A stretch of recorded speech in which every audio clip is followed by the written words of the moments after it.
Assalamu alaikum to all viewers. Welcome to my YouTube channel. Firstly, all of you have to subscribe my channel, must like and share my videos. आज का जो topic है वो आपका है optimal level theory. Motivations की जो theories हैं जो कि कंटिन्यू है। ऑप्टिमम लेवल ऑफ स्टिमुलेशन क्या होता है, ठीक है। इस नज़रिए के मुताबिक उज़विया के लिए ख़ास दर्जे का तहीज होना ज़रूरी होता है। फ़र्द या जानवर को सरगर्मी की इब्तदा के लिए खारजी माहौल से मुवाफ़िक तरीन तहीज की ज़रूरत होती है। इसको क्या कहा जाता है? Optimum level of stimulation.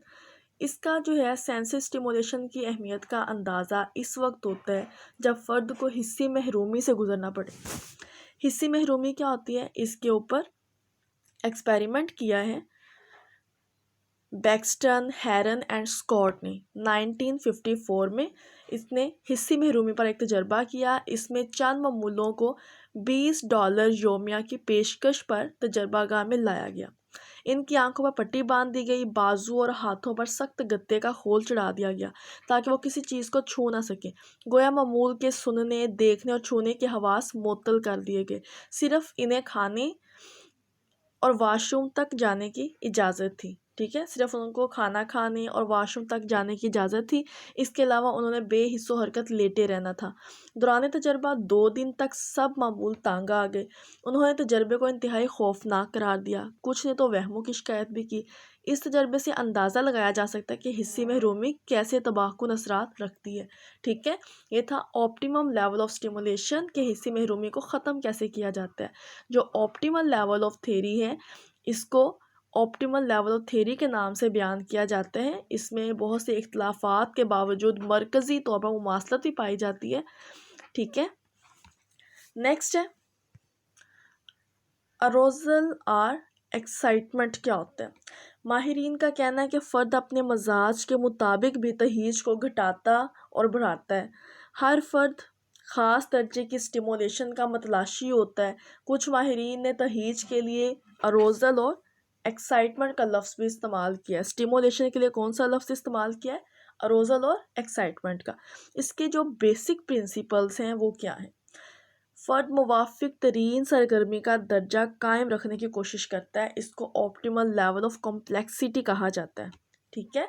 मुवाफ़िक तरीन सरगर्मी का दर्जा कायम रखने की कोशिश करता है। फिर क्या होता है, इसमें बहुत ज़्यादा पेचीदा, हिजान अंगेज़ और बेतुके मुहीजात से मुंह मोड़ लेता है, जबकि बहुत सादा, बेज़रर और आम मुहीजात पर भी तवज्जो नहीं देता है। वो मुहीजात फ़र्द के लिए तहरीक का बाइस होंगे जिसके मुवाफ़िक तरीन दर्जा सरगर्मी के मुताबिक हो या इनके करीब तरीन हो। फ़र्द जब मुहीजात का बतौर कुल इदराक करता है, यानी एज अ होल इसकी परसेप्शन करता है, उसको परसीव करता है, तो इनके मुख्तलिफ हिस्सों या टुकड़ों को बाहम मुनज़्ज़म कर लेता है। ऐसा करने से क्या होता है, मवाद की कॉम्प्लेक्सिटी जो होती है वो कम हो जाती है। आइजनिक और बर्ट का कहना है कि एक्सट्रोवर्ट और इंट्रोवर्ट पर्सनैलिटीज़ जो होती हैं इनमें मुख्तलिफ़ किस्म के मुहीजात से मुतासर होती हैं। एक्सट्रोवर्ट्स क्या होते हैं? जो लोग सोशल होते हैं, दूसरों के साथ बातचीत करते हैं, दूसरों के साथ मिल के रहते हैं, इसको एक्सट्रोवर्ट कहा जाता है। और जो इंट्रोवर्ट होता है वो सिर्फ अपनी ज़ात तक महदूद रहते हैं, एक कमरे में बंद रहते हैं, दूसरे लोगों से मिलते जुलते नहीं हैं, ठीक है। ये है extrovert personalities and introvert personalities.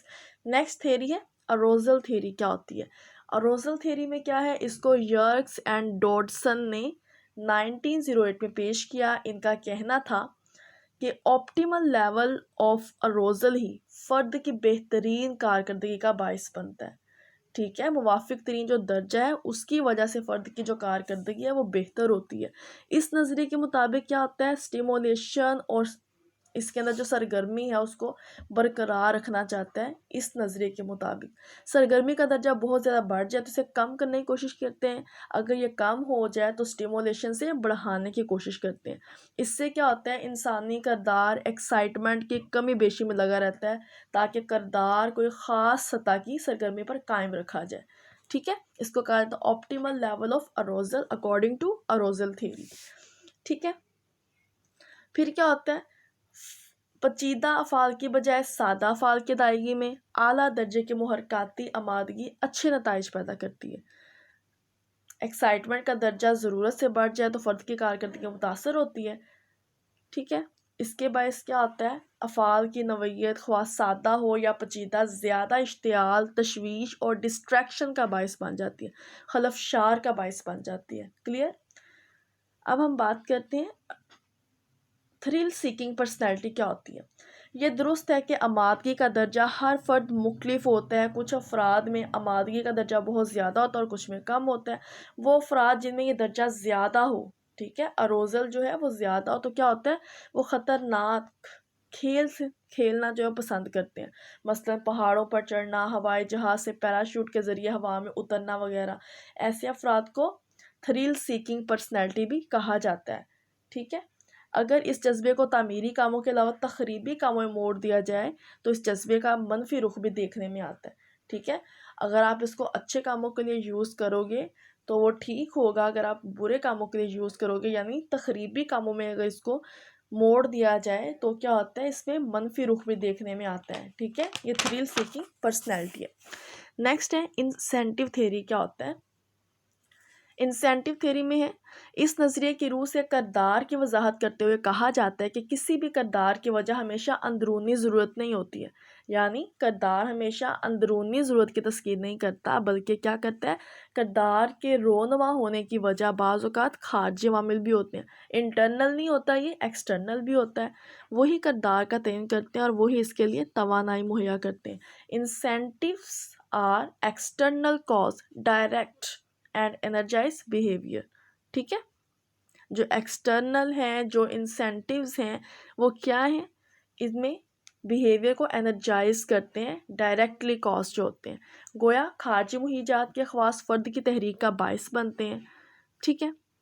इस नज़रिए की वजाहत जो है वो एक एग्ज़ाम्पल से की जाती है। दावत में बेहतरीन खाना खाने के बाद इंतहाई शीरीं और खुशगवार मिठाई आ जाए तो इसे खाने की रगबत पैदा नहीं होगी, क्योंकि भूख नहीं है, लेकिन इसके बावजूद अक्सर लोग इसे खा लेंगे। इसकी वजह क्या है, अंदरूनी ज़रूरत नहीं है बल्कि बज़ाते खुद मिठाई है जो एक खारजी मुहर्रिक है और इसको इंसेंटिव कहा जाता है।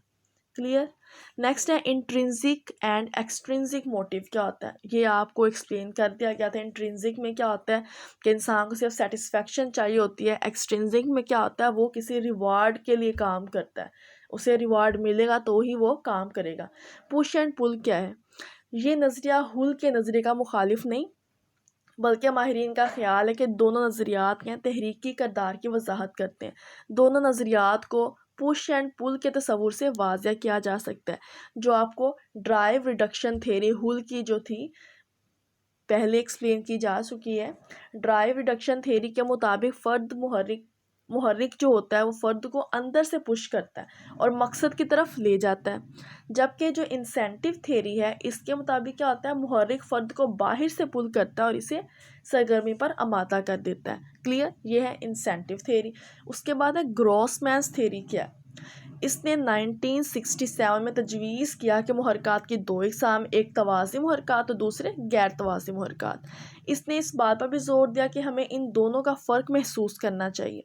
हाइपोथैलेमस जो है ये क्या है, इंसानी दिमाग में एक हिस्सा है जिसको हाइपोथैलेमस कहा जाता है। ये इंसानी दिमाग में पाया जाता है। इसका काम क्या होता है, होम्योस्टेसिस यानी बैलेंस रखना, जिसका काम इंसानी बदन में तवाज़ुन बरकरार रखना है, इसको होम्योस्टेसिस कहा जाता है। इसकी बदौलत क्या होता है, इंसानी बदन में अपनी बेहतरीन और मुवाफ़िक हालत में काम करता है। यूँ बदन का तवाज़ुन जो वो कायम रहता है। होम्योस्टेसिस का ये भी आपको पहले एक्सप्लेन किया जा चुका है। ग्रॉसमैन का कहना है कुछ मुहर्रकात ऐसे हैं जो कि होम्योस्टेटिक कहलाते हैं, जबकि कुछ नॉन होम्योस्टेटिक भी हैं। तवाज़नी ज़रूरियात खुदकार तरीके से काम करती हैं, ये अंदरूनी तौर पर बेदार नहीं होती और तवाज़ुन कायम रखने से मुतल्लिक होती हैं। जबकि गैर तवाज़नी मुहर्रकात क्या होते हैं, बैरूनी वाक़ियात से शुरू होते हैं, जिनके लिए मुहीज या मुहीजाती अशारा का लफ्ज़ क्यों इस्तेमाल किया जाता है। ग्रॉसमैन का कहना है कि दोनों तरह के मुहर्रकात में उज़वियाती कारकर्दगी मुख्तलिफ होगी, लेकिन इन दोनों का मकसद क्या होगा, तवाज़ुन बरकरार रखना होता है। क्लियर। ये है ग्रॉसमैन्स थ्योरी। नेक्स्ट है रॉजर्स थ्योरी क्या है। रॉजर्स का क्या कहना है, रॉजर्स और कॉर्ल रॉजर्स और आपको अब्राहम मैस्लो का मैंने एक्सप्लेन किया है तमाम वीडियोस में। जहाँ पे भी इसका कोई भी पॉइंट आता है, जिन वीडियोस में आता है वहाँ पे डिस्कस किया गया है कि ये दोनों क्या है, ह्यूमनिस्टिक पर्सपेक्टिव से बिलोंग करते हैं। ये इंसान की बात करते हैं, इन्होंने फ़र्द की बात की है कि वो इंसान जो है वो आज़ाद है, ख़ुद मुख्तार है, अपने फ़ैसले वो ख़ुद कर सकता है। ठीक है, सेल्फ एक्चुअलाइजेशन का वर्ड भी रॉजर्स ने एक्सप्लेन किया है, जैसे मैस्लो ने एक्सप्लेन किया था सेल्फ एक्चुअलाइजेशन कि इंसान हर चीज़ की जो है तकमील चाहता है। इंसान पसंदाना, ठीक है, ये वही है जिसको ह्यूमनिस्टिक पर्सपेक्टिव कहा जाता है। इसका भी कहना है कि जो सेल्फ एक्चुअलाइजेशन है वो बुनियादी और अहम तरीन महर्रिक है। रॉजर्स का इसरार है कि इंसानों में दो बुनियादी ज़रूरियात हैं और दोनों की तस्कीन क्या है, उज़वियाती सेहत के लिए अहम है। फर्स्टली क्या है, need for positive self regard, second need for self actualisation. ठीक है, मुस्बत कदर ज़ात की ज़रूरत, तकमील ज़ात की ज़रूरत, वो पॉजिटिव सेल्फ रिगार्ड चाहता है। नीड फॉर सेल्फ एक्चुअलाइजेशन, हर चीज़ जो भी उसकी ज़ात से रिलेटेड है उसकी तकमील चाहता है। वकूफ़ी माहिरीन का ख़्याल है कि मुहर्रकात के बारे में हमारा ज़ाती रवैया भी बहुत अहम है। ठीक है, इसकी रोशनी में हम दूसरों के किरदार की वजूहात तलाश करते हैं। क्लियर। नेक्स्ट है इसका कंक्लूजन क्या है। मुहर्रकात के मुख्तलिफ नज़रियात का मुतालिया करने से अंदाज़ा होता है कि नज़रियात एक दूसरे की तरदीद नहीं करते बल्कि तकमील करते हैं। जितनी भी आपने थ्योरीज पढ़ी हैं, इंसानी किरदार की पेचीदगी को समझने के लिए मुख्तलिफ नज़रियात का बैक वक्त इस्तेमाल आसानी पैदा करता है, ख़ुसूसन भूख, प्यास, ताकत, वाबस्तगी, नींद, तहसील। ठीक है, ये जो मुहर्रकात हैं फ़र्दा मुतालिया करते हैं इसका माहिरीन जो है। ठीक है, और इससे क्या होता है, किरदार में बेहतरी लाई जा सकती है, किरदार को बेहतर अंदाज से समझने में आसानी हो जाती है। ये थी आपकी थ्योरीज ऑफ मोटिवेशन जो कि कंप्लीट हो गई हैं। इसके बाद अभी एक तो टॉपिक रहते हैं, वो भी जल्दी इंशाल्लाह कंप्लीट हो जाएंगे। ये हैं आपकी बुक के पेजेस, जो पॉइंट्स आपको बताए जाते हैं वो इसमें मस्ट नोट डाउन कीजिएगा। बाकी जो प्रैक्टिकल्स हैं वो आपको वीडियोस जल्दी अपलोड की जाएंगी। ओके स्टूडेंट्स, अल्लाह हाफिज़।